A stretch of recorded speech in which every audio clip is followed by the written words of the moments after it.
My name is Mr. Homemade Films 1. Today, I'm reviewing Michael Bay's 2000 movie, Transformers. Why am I reviewing this movie? Because I have no idea why these movies are made, besides making money. So my goal is to explain why these movies are terrible, and just stop being made.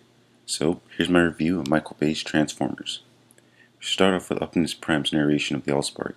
But what exactly is the Allspark? Where did it come from? How was it lost? Optimus briefly explains this, but we're never given any more information than he gives. We then cut to a carrier taking a group of soldiers back to the base camp. They could take them seriously, but then they start talking.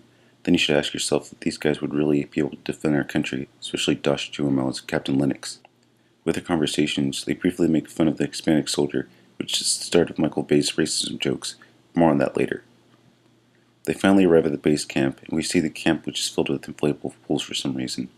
Also, we meet a random kid who's there for some reason. Maybe he'll be essential to the plot somehow, but for the moment, he serves absolutely no purpose. Soon a bogey arrives at the camp, and for some reason, they don't shoot it down, even though they know the specific aircraft was already destroyed previously. Also, how's it already nighttime? It's only been a couple minutes. This becomes a common occurrence throughout the movie, but again, more on that later. Anyway, so the soldiers open fire on the Decepticon, but for some reason they don't call for backup, like they do later on in the movie. So the Decepticon begins to download the files in the computer because somehow the soldiers didn't decide to put it in a more secure place. So the A-Team tries to get away, but somehow they don't die, as the Decepticon continues to destroy the base. We then cut to Sam's high school, with the oldest looking teenagers I've ever seen, and Sam begins to show his grandfather's relics. For some reason, Michael Bay has just thrown in some sex jokes related to nautical terms. Also, for some reason, Sam decides to use the moment to sell some of his grandfather's relics and reference his eBay account, which, thankfully, interests no one. But what teenager uses eBay? Anyway, Sam begs his teacher for an A so he can get straight A's to get his dad to buy him a car, and somehow telling his teacher his sob story gave him passing grades. So he meets his dad, and they head for the car dealership, which starts to shine his classic nose. Also, how are the two dealerships so close together? Unless it was some clever cut, it doesn't make sense. Anyway, they finally arrive at the dealership, which is also a petting zoo for some reason, and meet Bernie Mac. Rest in peace. But before they continue the story, Michael Bay has to continue his racist jokes by making fun of every kind of minority cliche. Anyway, Bernie shows Sam and his dad Bumblebee in his car form, but for some reason, Bernie has never seen the car and didn't decide to do any background checks on it before. So, Bumblebee shows his presence by blowing out all the windows in other cars. Instead of trying to destroy it, Bernie decides to sell the car anyway, and for some reason, Sam and his dad are cool with it. Maybe they aren't, but we'll never know because we suddenly cut to the Pentagon, where all the good analysts must have been on vacation, because for some reason, they got the most hipster-looking people to crack the codes for the files. We then cut to Sam, who's talking about his plan to impress Mikaela with his dog Mojo, who's probably the most pointless addition to the movie. Seriously, what were the writers thinking? Chihuahua with a broken leg addicted to pain pills? Really? But more on him later. So, Sam leads and heads for the lake. For some reason, his dad is content with the fact that he bought a piece of junk that blew a bunch of windows. We then cut to Lennox and his team walking through the desert because somehow their whole team just happened to survive the attack. They then talk about invisible force fields, but how exactly do they know about that? But instead of answering that, we then cut to Sam and his friend Miles arriving at the lake with 25-year-old looking teenagers, and for some reason, Miles climbs a tree. Is this supposed to be funny? I have no idea. Anyway, Trent tries to humiliate Sam, but Sam makes some comebacks. Trent gets mad and Sam leaves with Miles. We then cut to the obligatory jerk boyfriend / instant breakup scene, and Sam sees his opportunity to talk to Mikaela. He offers her a ride home, and for some reason she instantly accepts, even though later on she says that she never noticed him before. So Bumblebee tries to get the two of them closer together, pretends to stall out, which leads to the obligatory Megan Fox body shots, and an explanation that she knows all about cars, even though she doesn't fix anything at all. They finally arrive back home, and once again, the day instantly turns to night. Anyway, Sam says his obligatory more than meets the eye line, and drops Mikaela off. We then cut to the unconvincing analysts who try to continue to decipher the code. Meanwhile, the mini Decepticon breaks into Air Force One. For some reason, nobody notices it. Transforms into a boombox, which no one finds suspicious, and after a random George Bush joke, the stewardess takes it to the file room. Also, for some reason, the stewardess unwraps a ding-dong and takes a bite out of it, even though it fell on the floor. Anyway, the mini Decepticon downloads most of the information from the files that got instantly somehow. It takes out all the guards with its ninja stars that has perfect aim and escapes from the plane unnoticed somehow. Meanwhile, Sam wakes up to the sound of his car driving off and decides to pursue, even though he has no idea who's driving it. The shy no's continue as Sam arrives at the junkyard where he sees Bumblebee in his true form and records it. He is then chased by some guard dogs with some apparently weak chains and saved by a car, but is taken away by the cops. We then cut to the Pentagon, where Maggie somehow gets into a private meeting and is hired to personally crack down the codes for the secretary. Meanwhile, Sam talks to the worst cops in history and is bailed out of jail. Meanwhile, Lennox and his team arrive at a cell tower and are stalked by a Decepticon from earlier. After the soldier with the glasses doesn't notice a giant tower falling down behind him, he continues to not notice a huge robot behind him and is expected killed. The rest of the team retreats into a nearby town where a random kid finally serves his plot purpose and leads Lennox to his father. And for some reason, he has a cell phone and gets reception to a call tower who wants a credit card and bad lip syncing. He succeeds and the airstrike arrives, causing Decepticon to retreat, but for some reason they don't track it down and are sent home. Meanwhile, Maggie and her team decide to take the file to an expert analyst and put the files on an SD card. She puts it in her makeup kit without detection for any security and leaves to go find Glenn, played by Anthony Anderson for some reason. We then cut to Maggie at his house. But what exactly is his day job? How does he know how to hack? How does he know how to crack codes? But before we can answer, a SWAT team arrives and arrests the two. And again, somehow it's nighttime. Also, what's the point of the scene where the cousin is getting tackled into the pool? Was it supposed to be funny? Anyway, we then cut to Sam calling Miles, who is washing his dog in an inflatable pool for some reason, as Bumblebee arrives at his house. Sam grabs his mom's bike for some reason and tries to get away from him.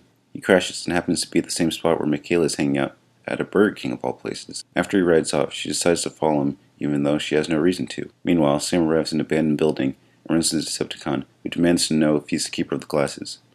Sam runs off, and instead of just stunning him or something, Decepticon just chases him. He runs to Mikaela, and they are rescued by Bumblebee. They drive off to a power plant, and once again it's nighttime. Bumblebee transforms into an Autobot form and fights the Decepticon, because somehow a tiny car can stretch out into giant robots. Also, how are Sam and Mikaela not hurt during this entire fight? Anyway, the main Decepticon fights Sam and rips off his pants because that's funny somehow. But Mikaela cuts off his head, and Sam kicks it farther away than physically possible. Bumblebee defeats the cop car Decepticon as Sam makes another slightly racist joke, and Bumblebee communicates to him through his radio. But how does he happen to find the channels to broadcast exactly what he wants to say? Anyway, the three leave and go find the other Autobots, while the main Decepticon somehow grows a body and transforms Mikaela's cell phone unnoticed. As they drive through the tunnel, where Mikaela could just sit in the back seat if she's scared of sitting in the driver's seat, Bumblebee drives in two wheels and transforms into a newer model.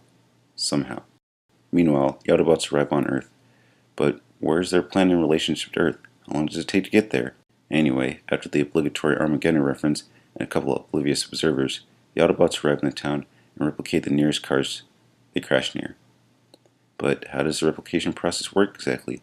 Anyway, the three then arrive in an alleyway and meet the other Autobots, including Jazz, another one of Michael Bay's racist characters. So Optimus Prime then explains how Sam's grandfather came into contact with a Decepticon called Megatron and accidentally set off his navigation system, which imprinted the code on his glasses, somehow.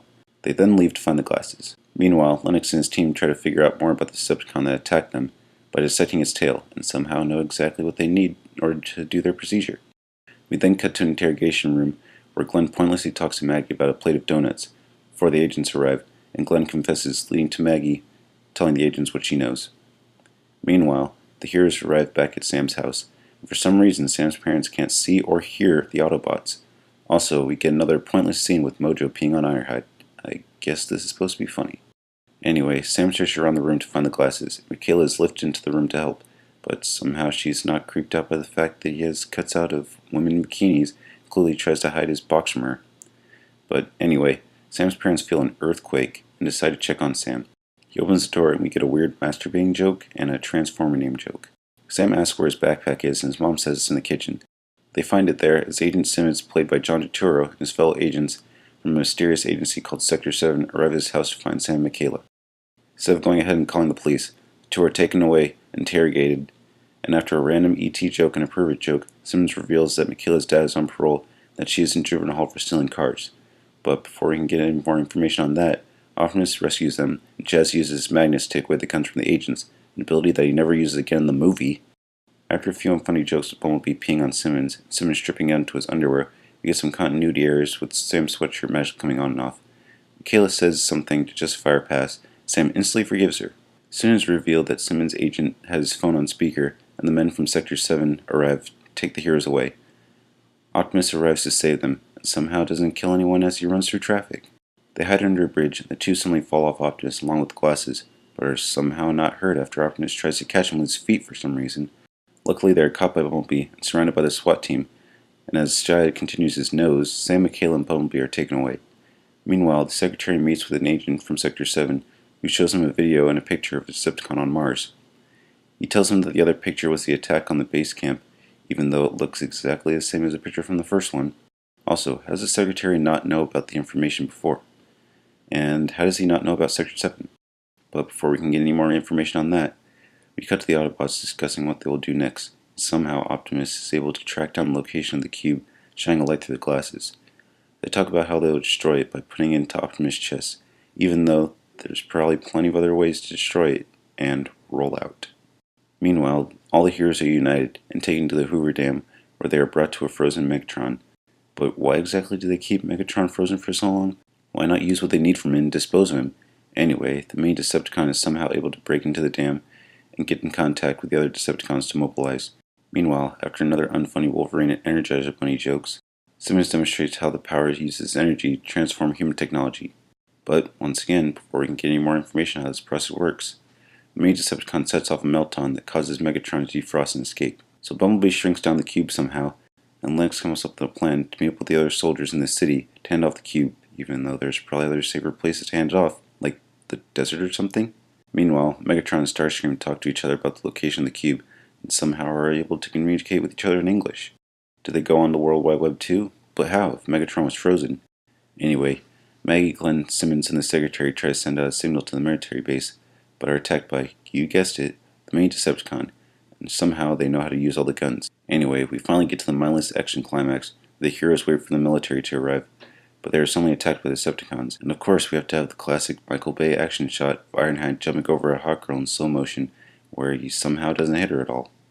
The cartoony action continues without any real consequences until the writers decide to kill off one of the Autobots, and of course, it has to be Jazz. Lynx then comes with a plan to have Sam go into the city, to the top of a rooftop, to hand the cube off to the other soldiers, even though there are probably other safer ways to get the cube to safety. So after Mikaela gives a pointless line to Sam, he then heads off to the rooftop, and somehow isn't hurt by any of the destruction going on around him. And speaking of this, how come the heroes are the only ones who don't get hurt? Why do the Autobots treat destruction so casually? And why don't they take the battle outside the city? Anyway, Sam makes it to the top of the rooftop and is confronted by Megatron. Even though there's probably other places to go, he decides to stand on the edge of the statue. What do you think would happen if he did that? So after Megatron knocks it down, and Shad continues his nose, Optimus comes to his rescue by catching him. He crashes down the side of the building and somehow doesn't kill Sam, but probably kills a bunch of other people in the process. Meanwhile, Lynx and his crew try to take down the remaining Decepticons, and decide to ride a motorcycle under it and shoot it down. Somehow this works against all laws of physics, and he's left to defeat Megatron. So instead of doing what Lynx just did that works somehow, Sam randomly decides to put the cube in Megatron's chest, even though he has no idea if it would work or not. So Megatron is defeated, and for some reason Optimus decides to keep a piece of the Allspark. Maybe it's set up for a sequel? Nah, it couldn't be. Anyway, the Secretary makes a speech that Megatron will be taken to the ocean and be crushed by its pressure. Lynx returns home to his wife and baby. Sam and Mikaela kiss on the top of Bumblebee in his car form, surrounded by the other Autobots in their car form. But why would the Autobots stay? What's the purpose that they serve afterwards? Will the citizens really accept giant robots who destroyed half the city? But before this can be answered, we get another more than MCI joke and cut to credits. And for the people waiting for a post-credit scene, they get a quick scene of Sam's parents talking about nothing and a shot of Starscream flying into space. And that's the end of the film. So, as you can see, there are many problems with the film. Although the first film is the best in the series, it's clear that it's all about quantity over quality, and this only became worse as the series went on. The series focused more on mindless action, bad jokes, and hot chicks rather than tone, storytelling, and character development. So, my hope is that people will realize that these movies are terrible and shouldn't pay money for them. Also, the filmmakers should become more aware of their sloppy writing and start making quality movies that aren't just about money grabbing. So, that's my review of Transformers. I hope you enjoyed it, and keep watching good movies. See ya.